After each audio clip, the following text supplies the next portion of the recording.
Hey good people, welcome to my channel. If this is your first time, Nails by Ra here. Make sure you like, subscribe, and tell your friends about me. If you're coming back, welcome back, and hopefully you brought some friends with you and told some people about me.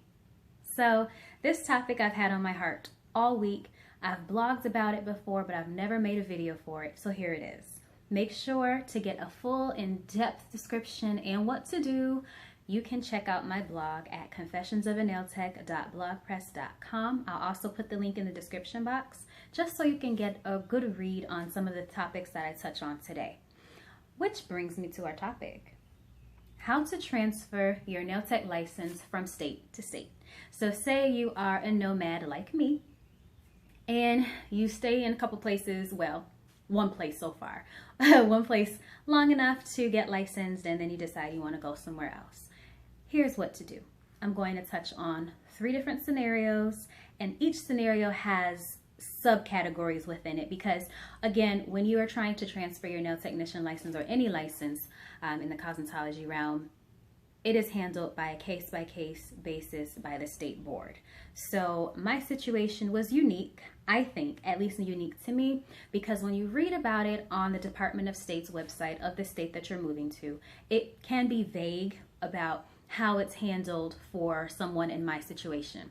So a little backstory, I was licensed in 2012, I'm sorry. I was licensed in 2012, and I had been a practicing nail technician since then in New York State. New York State requires 250 credit hours of nail technician school, spa training, and so on and so forth. In order to be licensed, you also have to take your written state board as well as your practical state board. Pass both, and then you are a licensed nail technician. Woo! So in 2018, I relocated to this beautiful peach state of Georgia. And this beautiful peach state of Georgia requires a little bit more than New York State when it comes to having your cosmetology license. So in the state of Georgia, you are required to have 525 credit hours. I know, I was short. I was very short, but I had been a practicing nail technician for 6 years. So I took a leap of faith. I applied anyway to see if my license could be endorsed. Now there's a difference. There's endorsement, there's also reciprocity. So reciprocity is when you are allowed to work under your current license in a new state. Endorsement is when your current license is endorsed by the state that you're moving to, and now you're licensed in that state as a nail technician or a cosmetology professional in that state with that state's license. Okay? So unfortunately, if you are moving from a state, the following states and territories: California, Connecticut, Illinois, Michigan, Oregon, Florida, District of Columbia, New York, Puerto Rico, or South Carolina, unfortunately, licenses are denied. However, they are looked at on a case-by-case basis. So don't let that deter you, because I sure didn't let it deter me. So what I did was, when I applied for my state license in Georgia, coming from New York, what I had done was I completed the application. I went to the Department of State in Georgia website, printed out the application, and I filled it out. Also included a copy of my current nail tech license, a letter from my current salon owner, who she was awesome. She wrote me a letter of recommendation, and also I included a copy of my college degree as well as my resume, just to show them I'm serious about what I do. I love my work. I would really love to be a practicing nail technician in the state of Georgia.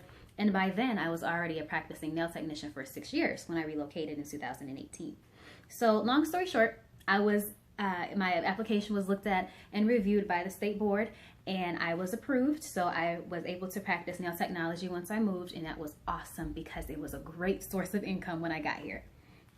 And fortunately, if you are coming from the following states: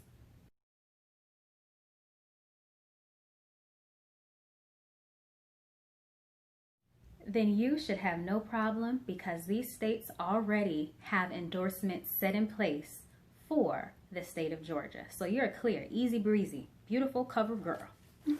Or man, there are male nail technicians now.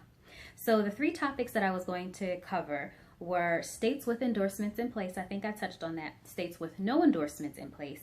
And then also, if you are a student and you are moving, you currently have X amount of credit hours and you want to move to a new state that requires X amount of credit hours, and you're afraid of what may happen, my best advice is to contact the state board of the state you're moving to.